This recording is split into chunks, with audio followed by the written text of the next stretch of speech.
Hello and welcome to Public Affairs Public Access on Houston Media Source TV.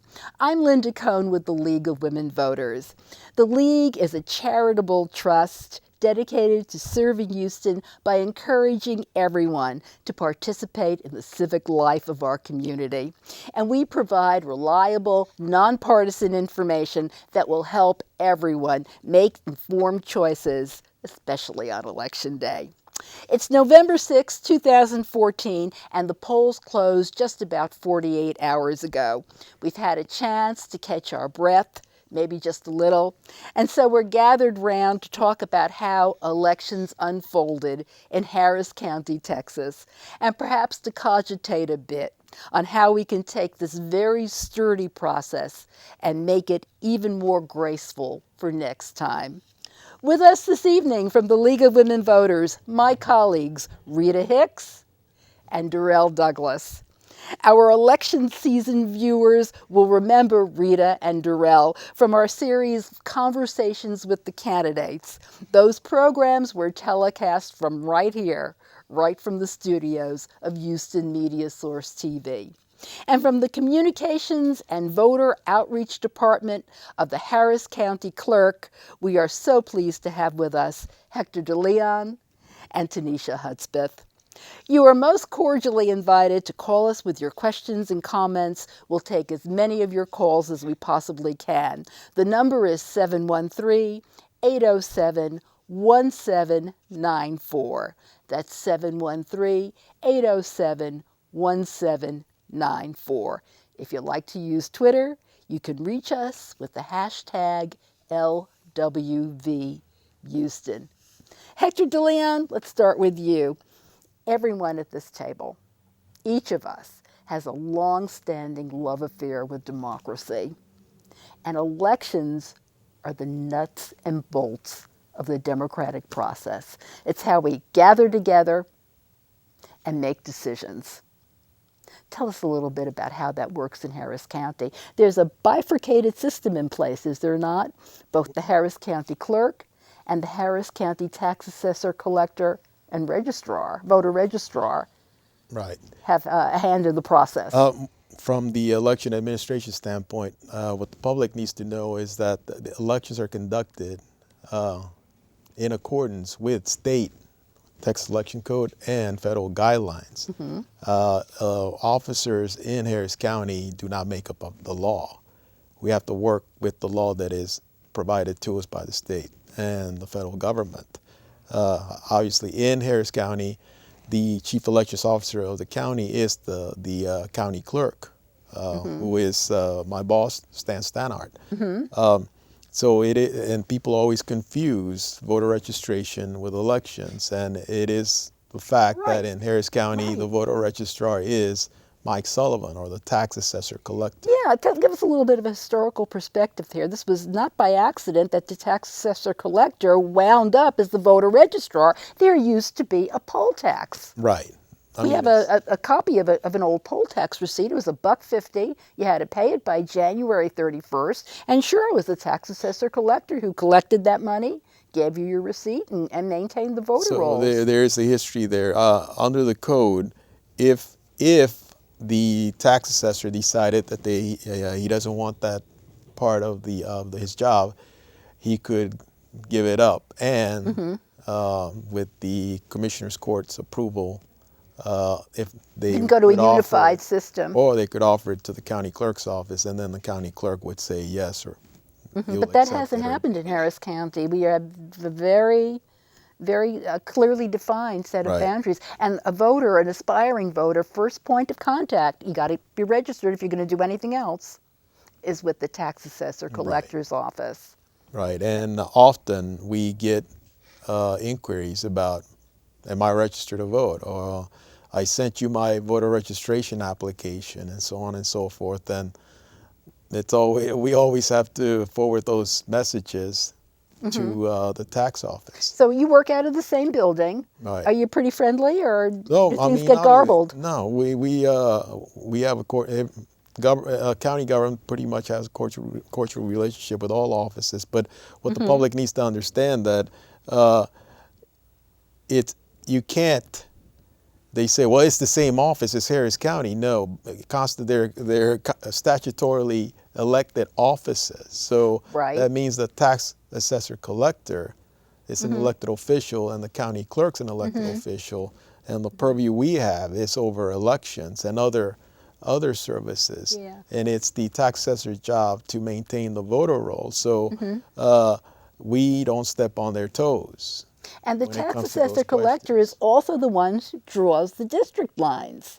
Is Right. that correct? Well, they don't draw them. They basically Not the precinct provide lines, not the support. district lines. Okay. They provide Yep. support to the lines that are drawn by, for example, when Commissioner Court does his reapportionment, it's the Commissioner's Court that's doing it.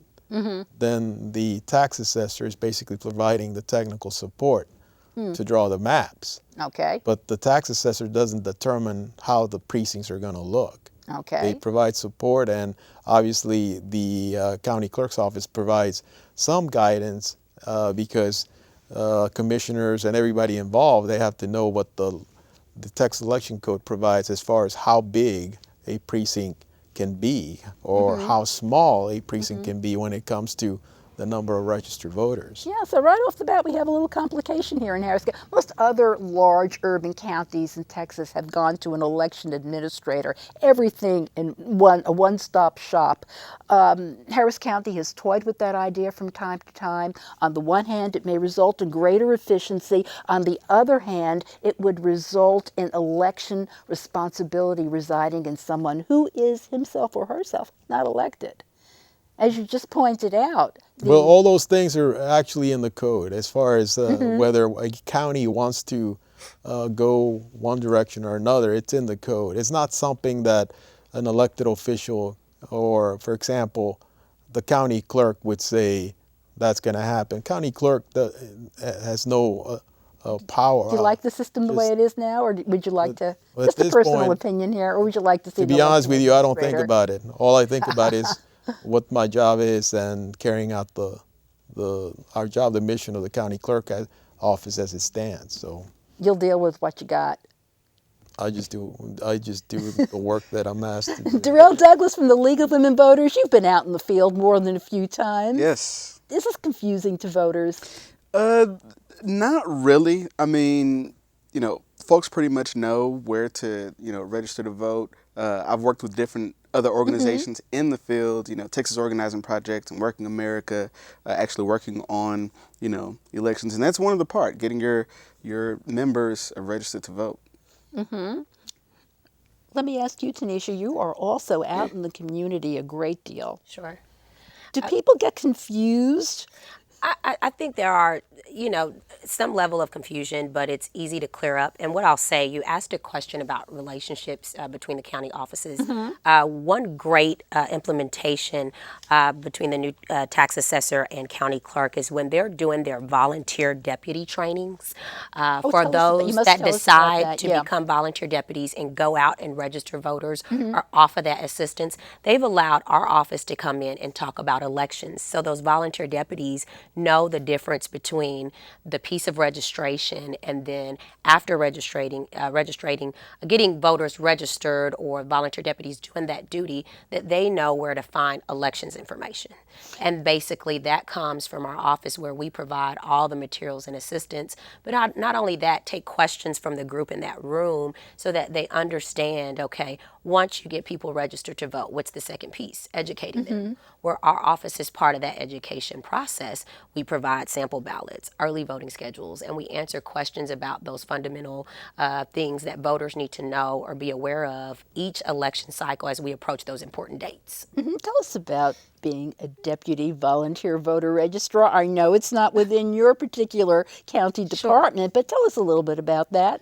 Well, That's one of the marvelous things that Harris it County is. offers. It is. I will say, before I ever worked for the county, one of the first things I did after becoming a registered voter was became a volunteer deputy voter for doing some civic engagement work outside of the office, and so that was my first introduction to elections and the process of it. So to find out that you could actually go out and register voters is a very big deal, but it's even more of a big deal because that process means that you're responsible for any transactions that take place when registering voters and making sure that information is turned in a timely manner so that it doesn't affect any voter's vote.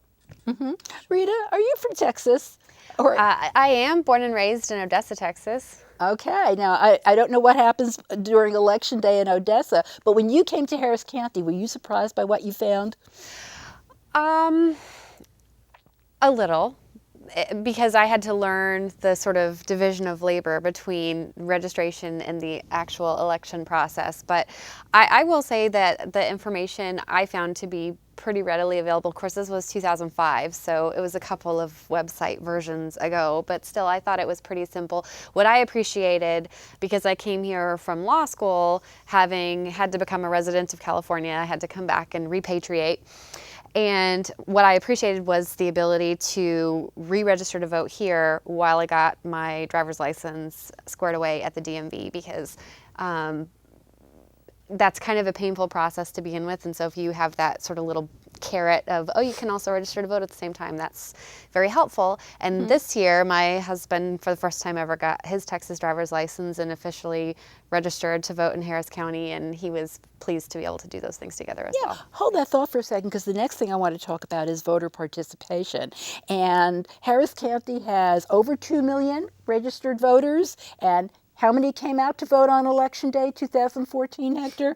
You didn't crack 34%. 686,000. Yeah, that's, More or less. yeah. Well, there was no president at the top of the ticket, but we were doing some pretty important stuff.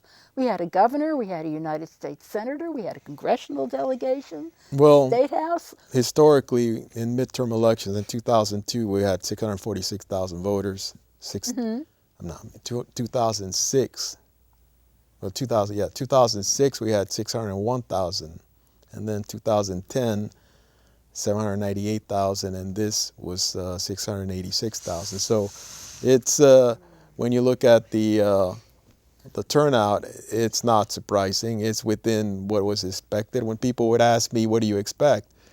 I would say, "Well, you look what's happened in the past. I can tell you we're going to have maybe 600,000 voters, or we could have 800,000 voters, somewhere in between, and we wound up with 686. So you expected it, but are you happy with it? To be honest with you, I've been in this, working for nonprofits before I came to the county for 15 years. Yeah. And the work that all that entails, and what we do and what we did to incorporate people into the American political process.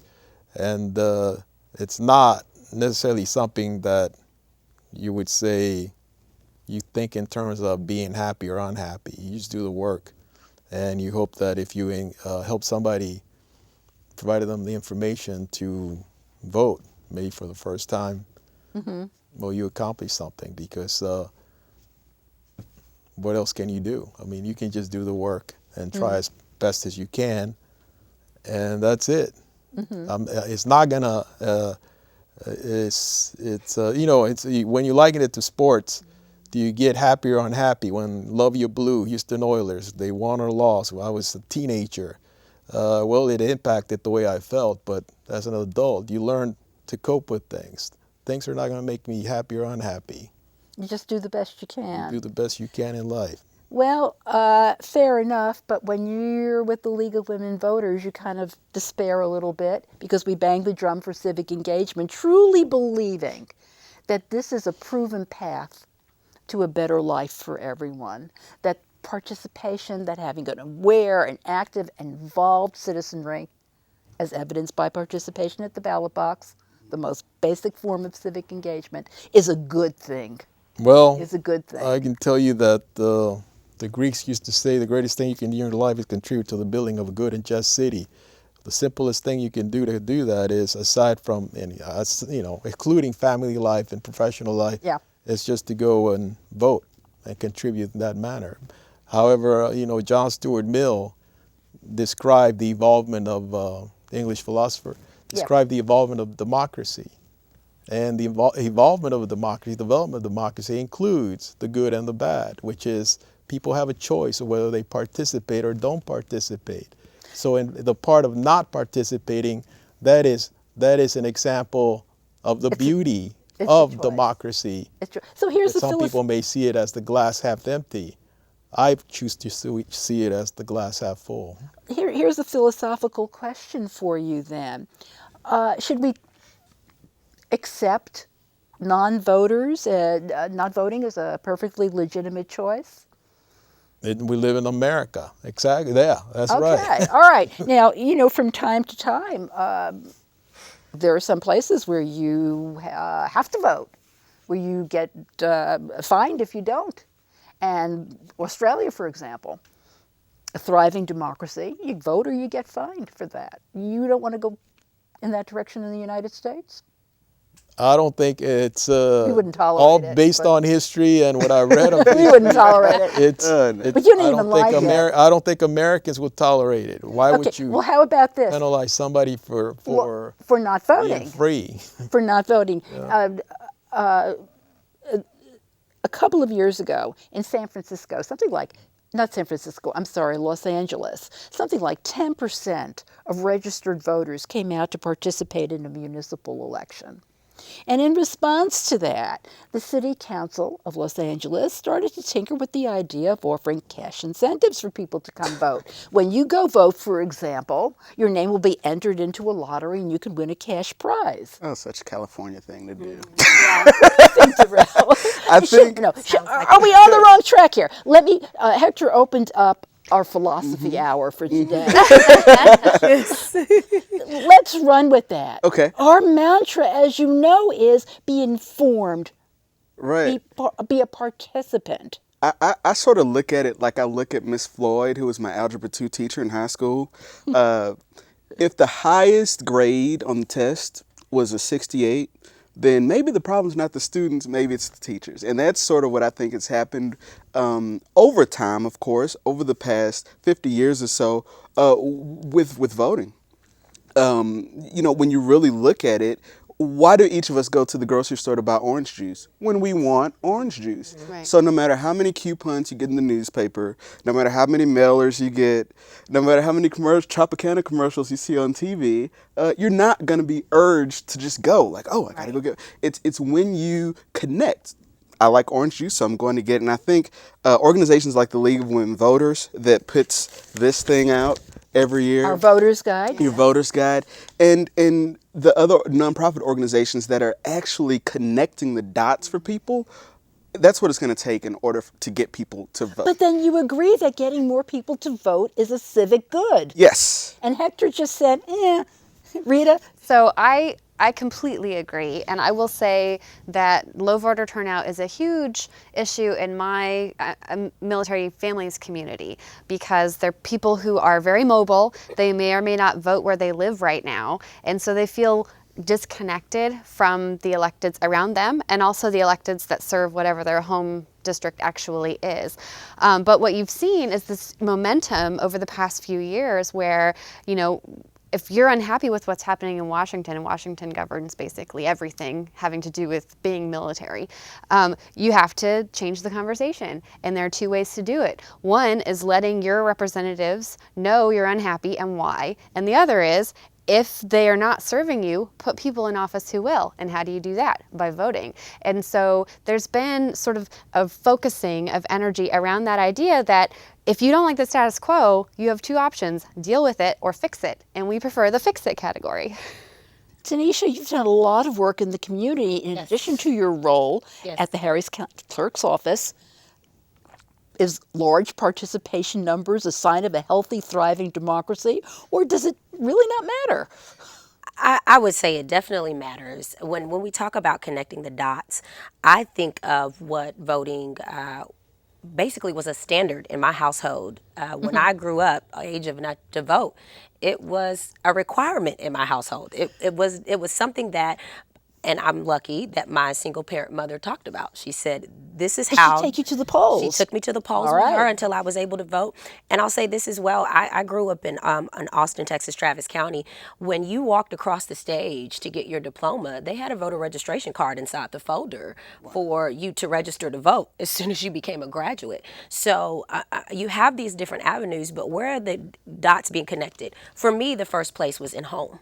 And the responsibility that I was taught as a young person on up, that once you get to that age, it is a must. It's not an option. And then the school district, I don't know if they're still doing this, I would hope so, enforce that as well. Now you're a citizen, you're of age, you are a part of this state, this Well, but county. there's two You should different exercise your right. things. I'm not saying that it's not important to vote. Sure. In fact, I've been quoted. In 1996 or 94, when President Clinton, when the Houston Post used to have the editorial section in the front page, and they would, on Sunday, they would have quoted, and something, I forgot what the section, it was front page of the editorial section. My quote was right beside Bill Clinton's quote, and it said, it's the justice in America is like a baby being born. If you want it to look like you have to participate in its conception. See, so I understand. I understand that, and I've also said, justice in America is created by people who participate in the electoral process, or defined by people and shaped by people who participate in the electoral process. So I understand that it's important. The question is, should you force people to vote? All we can do is provide clarity about what the process is. And then, for example, some people ask me, in the past, when I worked for a nonprofit, my job was to encourage people to vote. So people ask, is your job to encourage people to vote in this position? Well, my job is to create an infrastructure, to help create the infrastructure to help people have access to the voting process. I can tell you, you can go vote at such and such precinct, or you can go vote on any early voting location. You can find your polling location here. You can do this. I can explain to you what the process is, but it's up to you to decide whether you want to participate. I cannot tell you as a official of the county or as a citizen, I'm not going to dictate to you what you need to be doing. And You need to decide. No, go ahead. Go ahead. I wanted to hear what you have to say about this being a cultural thing that you learn on your mom's knee. That this is just something that you do.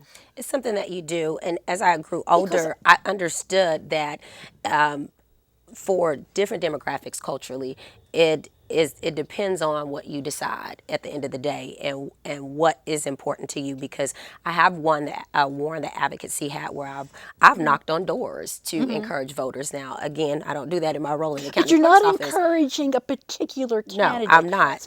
Position. Right. You're not Sure. encouraging, you're not advocating for a particular ballot issue. You're saying get into the game. Sure. This is the way we in America extend what's right and fix what's wrong. Please be a part of that. And you're not ready to go that far. You're just saying, here it is. Oh, I have. Right. I have. Right. I know you have. I've seen but you the- at naturalization ceremonies helping us pass out those voter registrations. And we talked to and people and of that's all what I different used to ages. do. I mean, people say you want to pat yourself on the back. Since 1990, I started distributing voter registration applications as U.S. citizenship ceremonies. Yes, We would go there yes. early in the morning Yes. and give everybody a voter registration application. And we continue to do that. And then when I moved to the Nalo Educational Fund, I continue to do that. And then we continue to do that up to 2004 when I left. It doesn't mean that I don't want people to participate. What I'm saying, we did a morning show today where they were talking about the turnout, and the context of the conversation was that somehow institutions were to blame for people not participating. And you know what? When leadership continues to talk in those terms, they're basically taking the responsibility from individuals, or the onus is not on the individual that you had something to do with not participating. You're saying somebody else. It's like it's always our neighbor that Blame shifting. that has to blame because somebody didn't Finding someone. participate. I was telling Tanisha, I said, I've talked about this in the Hispanic community at meetings where people start blaming somebody for an issue. And I thought, I read that in Machiavelli's chapter 25 of The Prince. It said, back then, Machiavelli introduced the idea of self-responsibility by saying, up to now, people have believed that fortune and God is what determines your destiny in this world. He says, but I believe that is true, but we can control 50% or more of what happens to us in this world. And I'm thinking, that was in the 1400s. We're in 2014, and some people are still saying, no, it's fortune and God that determines what happens to me.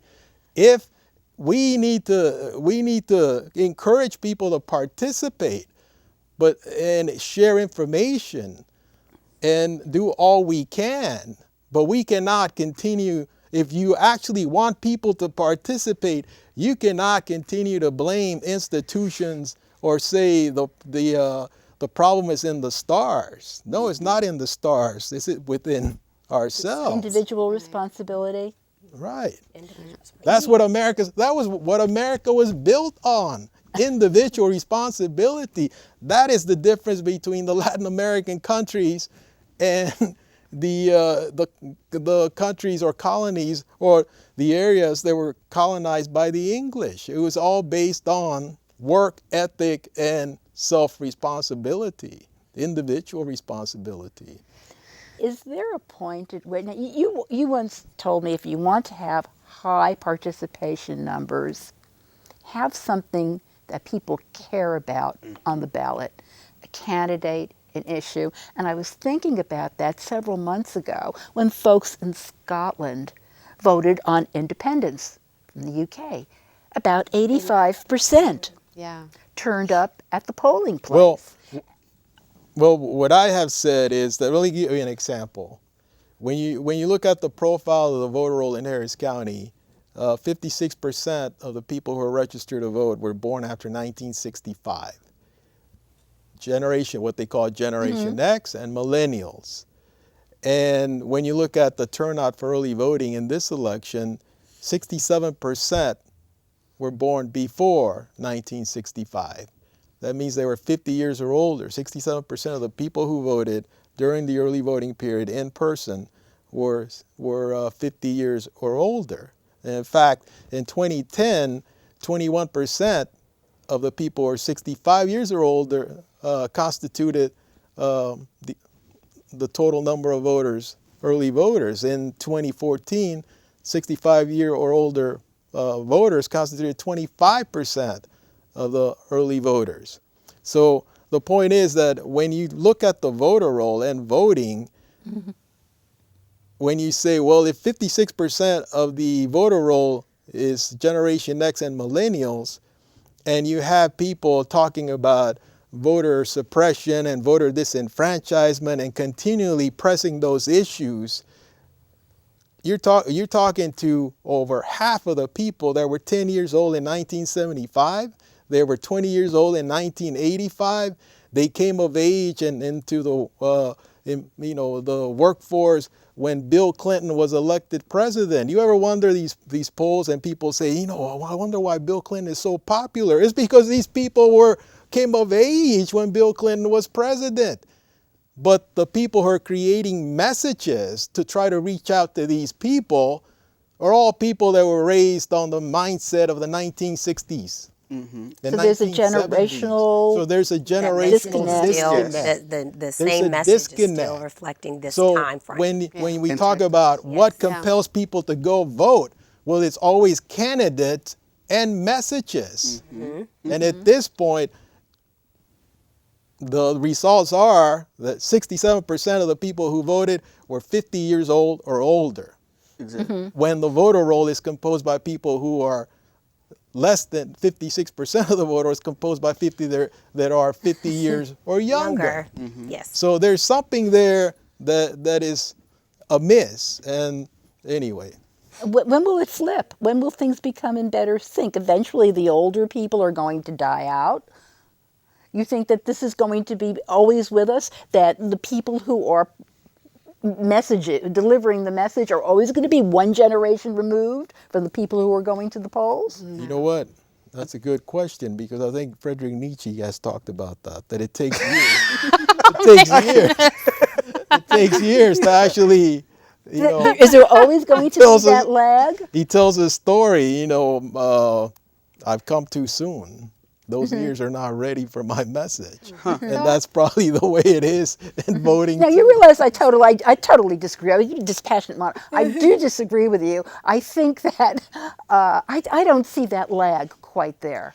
I don't see that lag. I see populations moving forward, not in lockstep, but we're getting there. Rita? No, I'm fascinated because Darrell, your sweet spot is grassroots, primarily millennials. So I'm exactly. curious to hear what you have to say about this. How do we flip the paradigm? I think we're reaching a tipping point Yes. where, I got 3 mailers, okay, that I didn't get until after Election Day. Because Yes. if you want to reach, I'm a Same here. 28-year-old male. Yes. I don't check my mail, okay? Yes. I pay my bills online. I do everything online. I tell my mom. My mom always says, you never answer your phone. It's because I'm doing stuff like this. My phone's over there. So if you want to reach me, you reach me on Facebook, right?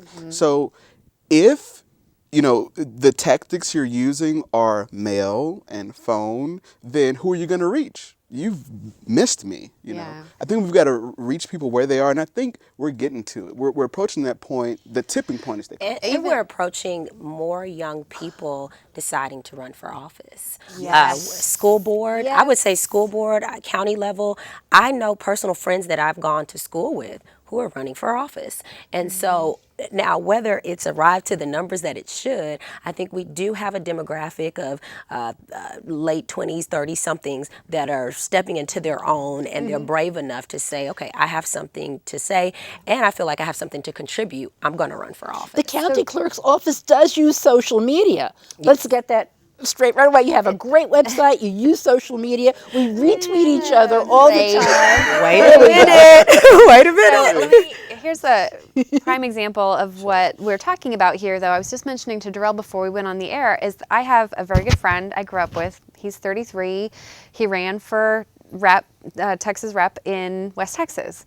And he didn't have any money. All he did was mobilize his social media network. Everybody who, is willing to speak for me, get the message out. He had his people canvassing neighborhoods. He had roundtables at Starbucks. I mean, the whole shebang. He walked away with 99% of the vote. 99%. Now, I don't know what voter turnout was at those polls, but I mean, and on essentially no budget, a shoestring. And all he did was activate his network. And so the question becomes, how do we take that activate your network paradigm and expand it beyond just one candidate? I think one thing that the League of Women Voters has done effectively is this voter guide is amazing, but vote411.org is on my phone. I tell my friends about it. I say, this is how you demystify your ballot right here on your mobile And the voter's guide itself is available online. It is. Yeah. So, and we, as a matter of fact, we got 900, the second email we sent out advertising to about 2,000 people, advertising the availability of the voter's guide, got 900 hits in one day. So, yeah, people are civically engaged. Some people are civically engaged. Some people are looking for the information. And we're just one organization that provides it. And I'll say it's exciting. I was working in Dallas as community organizer for Texas Organizing Project, to see that transition from someone who, because people work, people have kids, people have jobs, people really don't understand the mechanics of elections. It's like, X position. What do they do? How does that affect me? State representative, representing what? 60 days. on a How long are typical they in ballot. office? How long are they in Right. office? Who are they? Who do I reach when I have questions or concerns? Sure, Right. And what does that control? And I was on Facebook using Yeah. the illustration of the mother who's at the school and they take away the music program, and she goes to the school and she talks to the teacher, and the teacher says, "Well, talk to the principal," and the principal says, "Budget, talk to the district." She goes to the district, so now she knows the school board, talks to the school board member. Hey, ledge the budget. So now when she goes to vote, for the legislative, she There's an knows issue. like this is what's drawing me here. Right. It's touching hearts and minds and getting people to understand the process and want to make decisions for themselves. That's what gets people out to vote. Talking about electronics, will there come a time when we can vote using our tablets or smartphones? Is that in the foreseeable future? Yes, I think so. I mean, I pay my bills. Yeah. Hector? Well, I would say that at this point, it's not happening in the United States. And realistically, when you think about how the process works, okay, there's a candidate, they run for office, they may have been critical of some aspects of the voting process during their candidacy, and then they win, and they say, "Oh, no need to change anything. Everything works." That's the way it works. That's politics. At this point, election law is created by the legislature, and in broader context, the federal government. But Well, right whether now it you will can't- happen or not, if you make your election notes on your tablet or on your smartphone, you can't even take that device with you into the polling place to reference it. right? Right now, you can take written material into the polling place, but not electronic. Texas kind of afraid of electronics. But I think it's more so has to do with the whole issue of the right to a secret ballot and people feeling comfortable at a poll that somebody's not watching what they're doing. Taking a picture or I think that's basically that's basically what it is. Rita, would you be comfortable casting your ballot using your tablet? I think yes, as long as there was transparency around the explanation of the process. So in other words, if somebody can explain to me how it's confidential, how I'm sure nothing changes in the transmittal process, how I'm sure that measures have been taken to ensure that it's been verified the person casting the ballot is actually me. If those things can be sorted, then yes. And we see it now. This is not remotely the same, but when universities switched from paper exams to exam-soft exams, it was some of the same issues on a micro scale. And basically what it was a series of testing, and once everyone felt sort of comfortable, it was kind of like, okay, now you have a choice.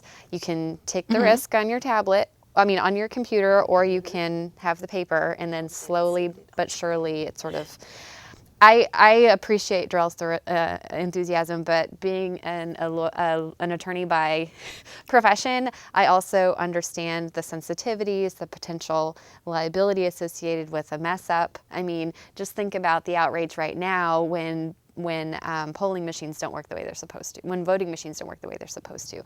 And that only affects one segment of the voter population at a time. If you're talking about a piece of technology everyone votes on and something goes wrong, something goes really wrong. Well, it happens every election day. You hope in a limited way. Tell us what happened in Bexar County, Hector. We were talking about that earlier. It's still a question in process, but there was some suggestion that at least one voting machine, not the kind of voting machines you use here in Harris County, but at least one voting machine did not have the gubernatorial candidates properly displayed. Well, I'm not. I mean, I saw the tweet on Twitter. I think I saw it, but Yeah. when There it is. We have it up there. I thought, well, Showing. and It's the kind of thing to that be makes honest with people you, suspicious. the election administrator said it was Photoshop, and Yeah. if that's what the administrator said, I take that as fact. You would say Photoshop is a possibility. No, I would say if that's say what it's the definitely- administrator said, I will take that her word. That's fact. Yeah, I know when We deal with people every day. That's what, yeah. Yeah, Does election it day. erode confidence in the process? Do people point to this and say, "See, I told you so. I'm not going to bother to vote because it's not going to count." Well, these sort of things, and they are played up by the media. And Well, heck, we're certain discussing it right advocates. now. I mean, yeah. Well, Yeah. let me give you an example. There's somebody shows up to vote that a story was done. I think it was the Chronicle that there was somebody who was 80 something years old and they had an expired driver's license. So then basically the message is somebody didn't get to vote because photo ID issue. We'll talk about that later. You know, Yeah. so and that is played up. It was one case. It was one instance, and it was unique and rare. So everybody talks about it, and then everybody thinks that that's the norm, and it's not. It's not. Over 1,000 precincts in Harris County and about 900 plus polling places. 769 polling locations. Okay, you have to marshal an army of people who are very poorly compensated for working from 6 o'clock in the morning until goodness knows how long at night. Can you train them all properly to know not only election law, but train them in matters of deportment, Well, how to treat people who are coming to the polling place? As I've said before, from the election administration standpoint, we do the best we can to train people. We provide them what the law says, information about what they call E-slate training, how to set up the equipment, how to work the equipment. But the public needs to know that according to the Texas Election Code, the people who run the polls are designated by the political parties. And then the law empowers a supervisor at a polling location to hire their election day staff, except the alternate, which is two parties have to be represented at every poll. So the county clerk's office does the best it can with the people they're provided. So Go ahead, at Daryl. this point, that's what the law is. So we abide by the law. You're compliant. Yeah. I saw a picture on Facebook, and I want to know if this is right. One of my friends posted a picture. They voted at a precinct on 288 somewhere, and it was actually in a two-car garage. There are some residential polling locations where it's in a neighborhood or it's in a space. See, what voters and what most jurisdictions need to understand is that every elementary school or church may or may not be compliant with law when it comes to physical disabilities or availability or understanding that it has to be set up by a certain time and you have to allow a certain amount of people in there. And so finding locations for such a large county with not as much accessibility as you would assume, the county does the best it can and the parties does as best as can in finding locations. And sometimes it happens to be that There's only two. And actually, in the process of finding locations, it's in the law. It says use public buildings. Then if not, use this. And if not, go this. And if not, go there. And so it just happens that there's a lot of planned communities that, the newer communities, that they're planned neighborhoods, but they don't plan a polling location in the neighborhood. So where do you find, the law says it has to be so close to the precinct. So where do you find it? If people we can't find some location within the precinct, then we have to place the polling location outside the precinct, and then people are going to complain. Why did you place my polling location outside the precinct? Okay, so let me pose this question to all of you. Would it be a more even experience among voters if you had electronic voting from your tablets, or if you had central polling stations in Harris County, the way they do in Galveston County, so that you don't have to, you don't have to go to your neighborhood polling place, but you can do what you do during the early voting period, which is vote at any place, any designated place in the county. Will that enable you to train people better, to make sure that there's ramp access for people who use wheelchairs? That question was posed this morning. Yes. And they say, well, the law doesn't. Well, the law does provide, there's section 43.005, which talks about what they call voting centers.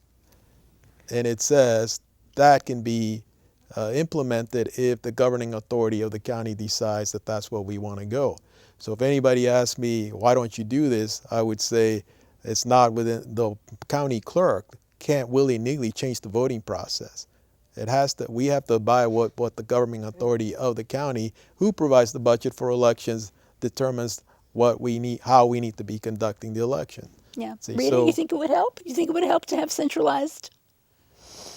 I mean, Would it make for an easier experience for voters on election day? I think so, partly because just from my own experience, polling locations change. Like I can, in the primaries, Yes, ma'am. my polling location, which has always been my polling location every election since I moved here, in the second round of primaries, that wasn't my polling location. So I got there to an empty parking lot and I'm like, oh no, where am I supposed to go? And I fortunately found it, but I wonder how many other people have that. I feel like if there was a mix of, here are some central places you can go wherever you live and vote, and some sort of neighborhood ones, because I do understand that some people, it's a question of ability, how far they can go, and they need to be able to vote in their neighborhoods, and that's fine. But also, if you have those beacons that people can kind of follow and know, oh, I need to vote, and I got to get to this place, and be sure that when they go there, they can vote. I think that's a good thing. So I think the question too becomes, in the state of Texas, Harris County, you have 12 days to early vote. 41 locations in the county, and that 12 days includes a Saturday and Sunday. And as Hector said, there's a certain demographic of people that are voting early, and for whatever reason, whether they procrastinate or they just didn't make it happen. To me, with 12 days of early voting for anyone, you're not required by mail or whatever those deals are. To wait for election day, because you never know what can happen between early voting and election day. And you just have those traditional election day voters. It's going to be that way every election cycle. They look forward to going to their poll on election day. I always often question, and part of the dialogue we had this morning is how would that work for voters who are traditional election day voters? They're looking for that precinct every time versus the central locations. Do you extend those locations, those same locations for election day? What does that look like? Because it has to be a thought out process. We're a very large county. It cannot just be, oh, election day, we're going to have central locations and that's going to help people, open it up. But it has to be very well thought out. These are great ideas, but what is the process to getting that to happen? It has to be consistent. So Yes. one of the things that I kept hearing from the younger segment of my network was, why is there not an early voting location nearer the universities so that people can go from school and vote? And I don't know the answer to that question. Maybe there just wasn't a practical place to put one near Rice and U of H, but that was the question I kept hearing over and over. Well, there's one by U of H. It's like five minutes away. Accessible Right. by train There were- or a car, or It's at Palm Center. Palm Center, and that's And right. UH At the downtown corner. kids actually had a march to the polls. It's at the To, corner of Griggs and MLK. MLK. So you just 1 minute to UH, and when the train is running, And Well, then and U of it H may- has an election day minutes. poll. right. Well, and then Yeah. it may be just a symptom of, I'm going to be candid here, is some laziness, because we live our whole lives on this. And so when you have to deviate from your routine, you want to go as short a distance as possible. Yeah. That seems to be Right. the trend. I mean, my brother is 26, and basically him down, they're all, I hear it a lot. And Well, even for those of us who haven't been 26 in quite some time, things have changed. Things have changed since the early days of this republic. And no, I do Sure. not remember Mr. Jefferson, but it used to be. It used to be that voting was very public. Think of the New England town meetings. You stood up in front of your neighbors and you stated your preference. Sometimes when you're asked to vote on an issue, you went to one side of the room or the other to facilitate in the counting. It was only until the late 1800s that ballots were secret. Because, think of the old bosses of the great urban areas. If you were going to be paid for your vote, the person doing the paying had to be sure that you were doing the right one. So you went up to the county clerk and said, I vote for John Jones. The clerk said, yeah, okay, here's your $5 bucks, go get your beer or whatever it was. It's probably 5 cents in those days. But Boy, haven't we the come a point long, is, long way. exactly, voting has evolved. Is this the next step? Well, I can tell you this. County Clerk Stanhart is a big proponent of using technology to improve voting processes. He's implemented certain things that people are not aware of, which having to do with the mail balloting process. Should mail balloting be available to everyone? That's been proposed as another way to open up the franchise to more. Well, and more I think people. there's a lot of ideas that people have because they believe that somehow it's going to increase turnout and it's going to help more people participate. But it's not like people say, why don't we allow people that are younger than 18 to register to vote? Well, the people that are 18 now that are registered to vote are not voting. People just want to increase the pool because they think, well, we will be able to reach out to these people and it will help us. So everybody's always looking for some sort of advantage. So they We want to try on different election things. day. What Well, about voting on Saturday or Sunday? there's Not during the 200 early voting period, but there's- having election day There's moved 2,060,000 people voting in Harris County. I mean, registered to vote in Harris County right now, and 686,000 turn out to vote. Now, people will say, well, if we had this or we had that, it would have helped turnout. I believe that I looked at Travis County has voting centers, and when they went to voting centers, it did not increase the voting as they thought it would. It's just another method to get the same number let out. me ask you one more question. What about the idea of pre-registration? Young people get their driving licenses when they're 16. What if they could register? They can't vote until you're 18, but what if you could pre-register at your 16th birthday? Some states have this. Pre-register when you get that driving license at 16. You like that? I don't think so. I don't know if it's like or dislike. Yeah, I'm just I saying. think it's a matter you of think it would- personal preference. When I work because- with the Naleo Educational Fund, one of the things, although we used to do when I incorporated the whole voting, get out the vote effort through the organization. One of the things that I agreed with my former supervisor, who was senior programs director, he was from Chicago. And I agreed with him because he said something very simple and it made me think. He said, you know what, although we do some of this voter registration stuff, probably the focus should be on trying to get those people that are registered out to Show vote. up. Exactly. That's exactly right. Okay. Yeah. And that's exactly what I was going to say. No matter how easy you make it, Right. if I'm registered, but I'm so separated from what's going on over there, I'm not going to buy the orange juice when I get to the grocery store. You could take me there, I'm still not going to go buy juice. I think Unless I have the that's right. craving for it. And the Yeah, craving and comes... if you think- know that there's a particular kind of juice that is Exactly, really that good I and you want. must have it. Exactly. Right. Exactly. And I think it comes down to a combination of making it relevant, but also instilling that responsibility. We have another League of Women Voters woman, fantastic, Sarah Schummer, and she wrote about this for Mother's Day, talking about taking your kids to the polls because you teach them that basic, this is what we do. This is how we choose our leaders. This is how we, change our communities for the better, is by being engaged. Because I'll tell you, I grew up in a household that didn't vote. I didn't realize voting was important until I got to UT my freshman year, and it was the 2000 election, and it was a really big, important year, and that's all anyone was talking about. And I voted that year because everyone else did. And it wasn't until afterwards I got into the conversations about why that's important and why you should be engaged and know who your leaders are and what they stand for because they represent you. And I don't know, you never want to say maybe it's too late for a certain demographic, but I think as whether you're a community person, whether you're an election law person, and what facet is reaching those that are in schools now where voting is not a topic. In high schools where they're becoming they can become a registered voter, or this younger generation that's coming up that could be a part of the process.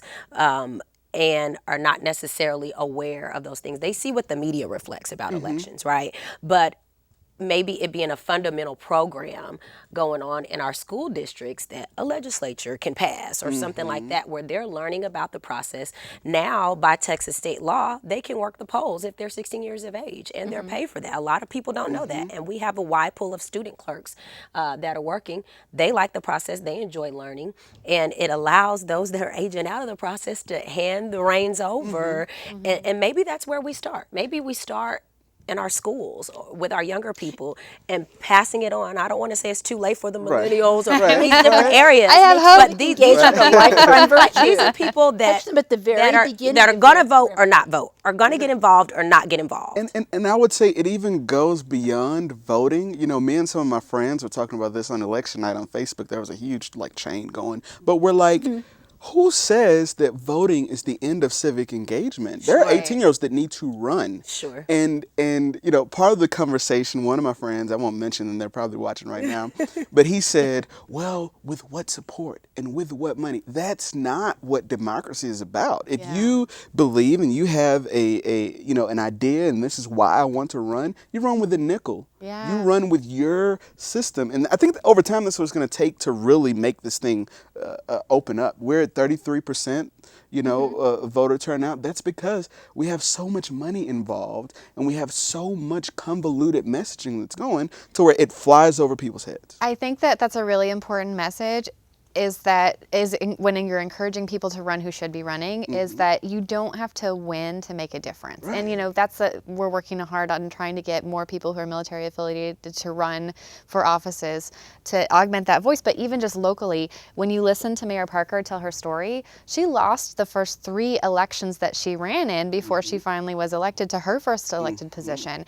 And she'll tell you it was horribly frustrating, but somebody had to be there running in that opposing voice and giving people a choice, because the choice is what matters. So many people right now feel like there's nothing they can do. They feel completely helpless because, well, nothing's going to make a difference. Well, okay, but when you have candidates that care and you have the ability to vote for those candidates, you can make change, even if it's little bitty incremental change. Or if it starts from small to finish. One thing I did notice is that people were more engaged social media wise. Now, although I'm part of, I guess, the millennial age, I am really tapping into social media, and I heard a lot of things, where people encourage, make sure you go vote, get out to vote. This is where you find it, and passing the information on. And then their feedback or how they felt about the election was very vocal and became very viral. And I thought, okay, so this is happening on social media. Just think what can happen if we go outside of just social media and demographics. You're an optimist, Tanisha. I am, Right. but I'm also a realist in many different situations. I'm not so sure about voting online. I wanted to say that. I'm not so sure about voting online. It's just so many intricate parts to the elections process, and there's so many technical things that have to take place before people are voting and after. And so voting online, I don't know that I'm quite for it. We'll be having this discussion well into the future. Thank you to our guests from the League of Women Voters, Rita Hicks and Darrell Douglas, and from the Office of the Harris County Clerk, Hector DeLeon and Tanisha Hudspeth. And thank you, too, to Sarah Schimmer, who's been tweeting this telecast throughout. We hope you've enjoyed our conversation this evening, and maybe you've picked up a bit of insight and information along the way. As always, we invite you to visit our website, lwvhouston.org, and our guest's website as well, harrisvotes.com. And please be social. Follow us on Facebook and follow us on Twitter. I'm Linda Cohn with the League of Women Voters. Thanks for watching. Take good care, and we'll chat again soon. Are you related to